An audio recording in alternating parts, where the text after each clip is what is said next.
This week we focus on the fashion industry and introduce you to some young designers who are making waves internationally. These entrepreneurs are cornering niche markets and taking our Caribbean flavor to the world. The recent success of Anya Youngchi during the international competition Project Runway is a testament to the talent which can be found on our shores. Her success fuels the dreams of eager young designers. During this episode of CIF, you will hear about the challenges and success stories of those who are trying to make this region proud. You'll also get insight into the educational opportunities available for young designers. Designers, manufacturers, distributors and models around the world use their talent and creativity to capture their share of the multi-billion-dollar fashion industry. In this highly competitive sector, concepts in fashion rapidly change and are sometimes even brought back to life to fit the newest fads. As more and more designers saturate the market, choices increase and consumers who were once loyal to a particular designer gravitate to other brands. This country's fashion industry is in its fledgling stage, but it is poised for exponential growth. The good news is that the success of this sector is in the hands of many capable, innovative designers. The state, UTT, and quite a few corporations are also doing their part to ensure its viability. During the Caribbean Investment Forum, special emphasis was placed on this very lucrative sector. The fashion industry has the potential of being a $1 billion industry. It is not only made up of designers. Remember, you have hairstylists, makeup people, production people, photographers, models, marketing and advertising. So it's a wide range of people that get involved in the fashion industry. And that's why in Trinidad and Tobago, that industry has the potential for both local and export to be approximately $1 billion. And therefore, it is absolutely necessary for both the private and the public sector to get together to ensure that this industry grows. Over the years, quite a few local designers, including Anya Youngchi, have been successful in expanding their businesses. And with each fashion show, whether local or international, they continue to make invaluable strides. As many have discovered, it takes a lot of work and quite a bit of patience to make inroads in this industry. Young entrepreneurs like Kathy and Karen Norman can testify to this. It took a lot of time and effort to launch their latest venture. Speaking at the Caribbean Investment Forum, these two sisters highlight how they were able to increase their earnings. I am Karen Norman, co-founder, co-designer of K2K Alliance and Partners. This is my twin sister. Hi, good afternoon, everyone. As she well said, I'm her twin sister, Kathy Norman, as well the co-founder and co-designer of K2K Alliance and Partners. For, I guess, the audience that may not know, I guess, what we do, this year, 2012, my twin sister and I, we launched a new product in Trinidad and Tobago. What it attempted to do was merge fashion with mass. My general background, basically 6 years of banking, 2 years investment banking, media and telecom sector, 2 years corporate banking, energy sector, and 2 years investment banking finance. So I guess that kind of probably gives us some form of business acumen. But what we do and what we intend to really pivot and move forward is the new brand K2K. What we are, I guess, attempting to really fuse or bring to the international caucus, I should say it's more of a theatrical, deep-setted, maybe hybrid, which is what we like to really call it at K2K, element of mass. So we combine storytelling on the international stage. That's what we're trying to do. We also, if you want to say, install kinetics into the costuming. And at the end of the day, the costumes are actually twofold. So you use the costumes for your carnival, and then you have the opportunity, if you like, to use the costumes again on a regular, general, everyday use. To effectively create their designs, the sisters got the help of some local mask makers. I think art is not something that is lit, and I think our people are naturally extremely creative. And I have to agree with you in terms of the wire bending, because the headpieces are not on these things, but we actually went to 2 or 3 wire benders to actually have the headpieces made, which is particularly sad because it is actually a dying industry in Trinidad and Tobago, as well as even, I think wire bending on a whole actually might be a dying industry. Putting on a fashion show or raising funds for a new venture is often a daunting experience. From our perspective, to fund a prototype, it is expensive. To market that prototype, even more expensive. I mean, granted that you can push your brand through the internet like crazy now, and I think that goes viral. But sometimes you need to heavily invest in order to push that product, that brand. You know, so fashion from a holistic perspective, the whole 9 yards, is an extremely, extremely expensive undertaking. And in order to fund that, you need to have the backing, whether it's from a hedge fund, a private equity, from a corporate sponsor who believes in you, believes in the brand to push that product. Another young local designer who has been able to successfully break into many international markets is Ria Ramkisoon. I decided that I wanted to start my own collection. So I started my own collection, and I was selling it at a flea market on Spring Street in New York. And I would take my dad made, it was a clothing collection, but mind you. My dad I designed it, and my father made it in his factory, and so we sold it on the streets in New York, and he was begging me to come home, and I just didn't want to. I didn't want to give in to not succeeding in New York, and I didn't think that I could succeed in Trinidad on the level that I wanted to do it, because I didn't, from what I learned in school, you know, you had to be in the heart of things in New York City to be able to be sold worldwide. So I stayed and I did that.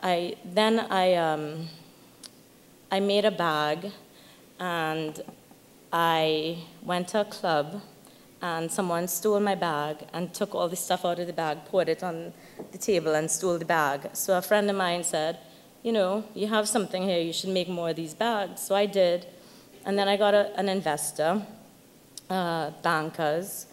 They invested in my company. They gave me $50,000 to start. I made a collection, and immediately it started getting sold. I took it around to showrooms in New York. Showrooms are agents that carry products. So they helped me to design. I designed the collection, but they helped me fine-tune the collection for it to be sellable. And I was very young, and you know, it was good advice from them, because they knew what was being sold. They knew what the buyers wanted. They knew, you know, what was in the stores. So I listened to them, and I did that collection. And in about 2 years after that, I was in over 150 stores worldwide. I was in Harrods, in Barney's, in Bergdorf Goodman, Cebu in Japan. Then I got picked up by Japanese distribution as well. And my business took off. So my collection is being shown. It's a soft launch to my first collection coming back. Then I'm showing at New York Fashion Week in September.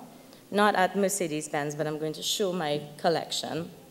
And I'm hoping and crossing my fingers that I will get into the same amount of stores that I was in before. I'm also trying to reopen a factory, or open a factory in Trinidad to manufacture clothing. My idea was, the idea stemmed because I wanted to go to Bali to manufacture my handbags. And the reason I wanted to go to Bali was because it was Bali. You know, I was like, okay, I could go to Bali and make these bags and relax on the beach and have great culture and great food and have a great old time. And I thought about it, and I was like, okay, well, I have that in Trinidad. I have this factory that was closed down, and why not do it from there? My plan is to reopen this factory and to teach Trinidadians and help Trinidadian designers with production, with my eye, which is, I know how to create a garment, how to make it look, how it fits, how to make it so it could be sold. And that's my plan. Ria says a lack of labor in this sector presents her with the biggest challenge. Anthony Wahal, the chairman of Fashion Week Trinidad and Tobago, understands Ria's frustration. He says the concerns expressed by the young designers at the Caribbean Investment Forum are echoed throughout the sector. He believes more corporate entities need to assist young designers seeking sponsorship for their ventures. He spoke about some of the challenges he recently faced. So 2011 came about, we couldn't get enough sponsorship, no Fashion Week 2011. What happens next? Anya Ayongchi wins Project Runway. Well, that was like, it was phenomenal, not only for her to win, but also what it did for the fashion industry in Trinidad and Tobago. It made especially the government officials stand up and look at the fashion industry in a whole new different light. We have been liaising with the Ministry of Planning. We have been liaising with Ambassador Assam to try to see how we can get Fashion Week 2012 up and running. They have been very cooperative from the government side, and I feel confident that in the very near future, hopefully by the end of this month, by the end of May, the government will commit the necessary funds in order for us to have a Fashion Week 2012. However, the industry continues to be plagued with many challenges. Ria has spoken about some of those challenges. Production levels are at its all-time low. I even know from the Norman twins that when they had to do their carnival costumes, I believe you had to, was it manufactured abroad? Right, so they had to actually design some of their costumes, make some of their costumes in New York. So therefore, by far the largest challenge that the designers will have is getting the production up and running. And if we do have garment factories here that Ria wants to put up, and we do have locals who want to work in those garment factories, then we have to think outside of the box. And after interviewing some of the local designers here, they have told me that the range of fabrics that they once had is no longer available. Some of them have to fly to New York themselves to try to bring back fabrics to make their garments. Unfortunately, the young designers, the new designers now coming onto the block, don't have that opportunity to go to New York and source fabrics. So we're going to have to find some mechanism to help these young designers coming out of UTT and elsewhere to source fabric. The people in the industry and the people that support the industry, to some extent, I'd want to say almost patronize it. You know, they're patrons of the arts. We need more than just patrons. I mean, the attention we want, you're right, is the attention from investors and people that are willing to part with their money. And the people that are willing to part with their money are not doing that because, well, the people that are willing to part with their money significantly are not doing that in the context of being a patron to fashion as much as they're doing that to see a return on the investment. So there's several challenges, I think, in getting the fashion industry here and unlocking the potential. Yes, the manufacturing issue is one. The labor pool is essential.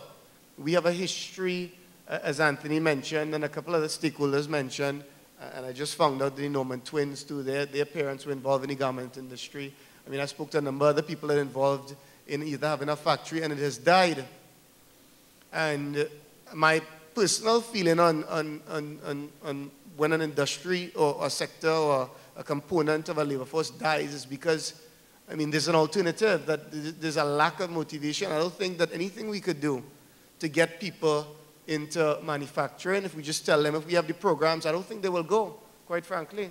I mean, I don't think that if UTT or NTA or any of these agencies out there, or if they put incentives, or if they train those students for free, quite frankly, I don't think they will go. It's not the most appealing sector for that vulnerable segment of the economy that we need to serve that portion where we lack in. We have the designers, we have the creativity, but what we need to do is motivate it. This international fashion mogul believes the local designers should mentor young entrepreneurs.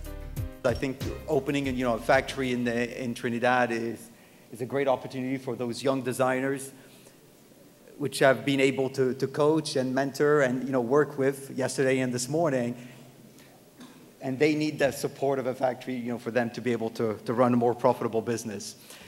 What I would like is to first tell you that, as Natasha mentioned, what I want is to be able to convey my experience to those young designers and bring to yourself and the others an opportunity to exchange ideas with the panel about, building a brand and building an international brand. He also applauds the state for its effort to boost this sector and hopes that budding fashion designers grasp the educational opportunities available in this country. What I've been interested, when I arrived in Trinidad, it was my first time, even though I lived in many other countries, and I would say Venezuela was the closest one, is, well, you have built up, a fashion management program. You have now also designers coming out every year. And as I mentioned, those designers are really passionate about what they're doing. They're really willing to learn, willing to grow, and they're also willing to collaborate and together, get their fashion out there in the international world and make also Trinidad obviously part of that success story. He offers a glimpse into his world and highlights the role of key industry stakeholders. Over the years, because I had my fashion experience both in the US and in Europe, things have changed over the last 20 years. And what I would like is maybe to share a little bit with you, whether you are passionate or not, whether you're investors, future investor in the fashion world. Today, building a brand is about maximizing and understanding every stakeholder, every function in the company. In the past, when you were talking to the customer, he could be basically wearing from top to bottom Chanel or Moschino Hugo Boss. I'm sure today that the customer is no more loyal to a brand, is no more loyal to a price point. The buyer also has changed over the years. And sometimes as a buyer that I deal with all the time, they're not always very professional. But today they are definitely shopping international. They are shopping also online, which they were not obviously doing in the past. Another important stakeholder in the fashion industry when you're dealing in the medium top end of the fashion industry is the agent, the sales rep, as we call it in the US, or the distributor. Once again, a story that was known in many, many years ago is actually agents who were actually in the Caribbean on their yacht taking orders and processing their business. So, it was possible to have a relaxed life as an agent. Today, it is tougher. I can promise you, as an agent or a distributor in the fashion world, you've got to work hard, you've got to visit the boutiques, the buyers, and, have that face-to-face connection, which in the past they were not forced to do. One thing as an investor is, okay, what's going to make the brand value? I think you need to look at it and see the three divisions, the three legs of a stool. Building a successful brand as an investor or having a brand that is, will give you the return on investment you're looking for is about building wholesale, retail, and e-commerce. And it's true that over the last couple of years, you might have seen, for those who are in the fashion world, that many, many brands will try to control and have some kind of retail operation, opening their own flagship. However, it's not an easy thing, and I can promise you, and I'll be happy to share, practical stories about it. When you're in wholesale and you go in retail, it's a completely different state of mind. You need different people. You need obviously different funding. But as an investor, I think it's something you want to see within a brand. Today, obviously, the online, as I mentioned, it's a critical part of growing a retail business. And if I was investing, I would like to make sure that that's within in process to be able to get a better return on investment. And obviously, that was not in existence in the past. Trade shows. Obviously trade shows have existed in the past. Today, a lot have suffered and, see decrease in numbers of exhibitors, visitors. with the recession, people are not necessarily willing to travel as far. And that's why the online business, both from business to consumer and business to business, is certainly going to take a bigger role. He also spoke of the importance of branding. 20 years ago, I don't think that the importance of PR and marketing was such an essential part of growing a successful brand. Today, you have to make sure that, we invest a little bit of money or a lot of money, depending on your strategy, on PR and communication. It's absolutely a critical part of the future success of the brand. And obviously, you have the manufacturing side. And it's funny, over the last, 4 to 5 years, where I've seen actually more issues coming to my clients and the people I talk to, where you realize that, it's not so easy to control manufacturing. And that's why, definitely, it may not be an easy thing, but, bringing some kind of manufacturing in Trinidad would certainly help the fashion industry. What does a designer need to grow his business? Well, he needs his brand, he needs a clear vision and values. He needs, a collaborative environment, a structured approach. We've got to make sure that those designers also learn best practice. They become the best. They need financial support, they need investors, they need you. And one thing I would like to say is, over the past 20 years, working with a lot of brands, max, I would say, 30 to 40% of brands have a consistent good operation, do a consistent good job. The bulk of the industry does not do it. And that's why, for me, if you build a strong foundation, you're already at the top.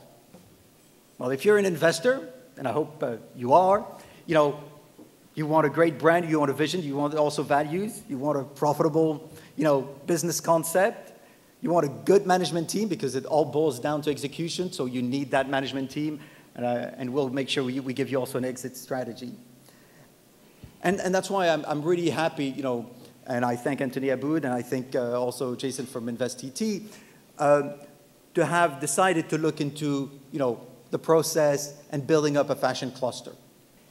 And, as I mentioned earlier, they are really passionate, eager to learn and to work together. And, we had that demonstration over the last 2 days. And, the purpose of the cluster will be to gather all those energies and provide, that management backup, all those skills that they need to complement their own, I would say, creative skills to make it happen for you as an investor. So, just as a conclusion before we start interacting and for you to ask a lot of questions, well, I think we've got honestly committed and very motivated people, whether at government level or obviously with our team of designers.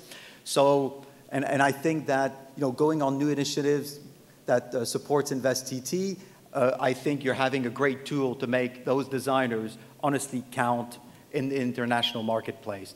And do not forget, if those designers, if those brands are recognized internationally, I can guarantee you that what's going to happen is then it's going to be easier to manufacture in Trinidad because you're going to have the quantity, so it will make sense. But also, people will be super proud to be part of that story. All stakeholders at this investment forum are pleased with the new thrust towards the development of the fashion industry. Creative industries is one of our areas of focus, and fashion we see as one of the areas the state is supporting. It is one of the areas with the most potential that we're trying to unlock. Prior to coming to this panel and hearing the Norman sisters, I thought that the one thing we were lacking were investment bankers, but I guess that's not the case. Yeah. So what our role is, what my role is in FIDC and InvestTT is really to see how we could extract as much value from that potential that exists. I think from my interaction with people in the industry, the stakeholders, people who have been involved in manufacturing, the designers, they are people who have literally committed their lives to this industry. And I think that in itself has an intrinsic value and is an indication that, that this industry can go somewhere if we just inject the right inputs. And that's really what we're here to do. That's what we're here to support. As the fashion industry takes its rightful place as a contributor to the growth of economic activity in Trinidad and Tobago, stakeholders are hoping for even greater input from the state and are seeking to address some of the problems plaguing the sector.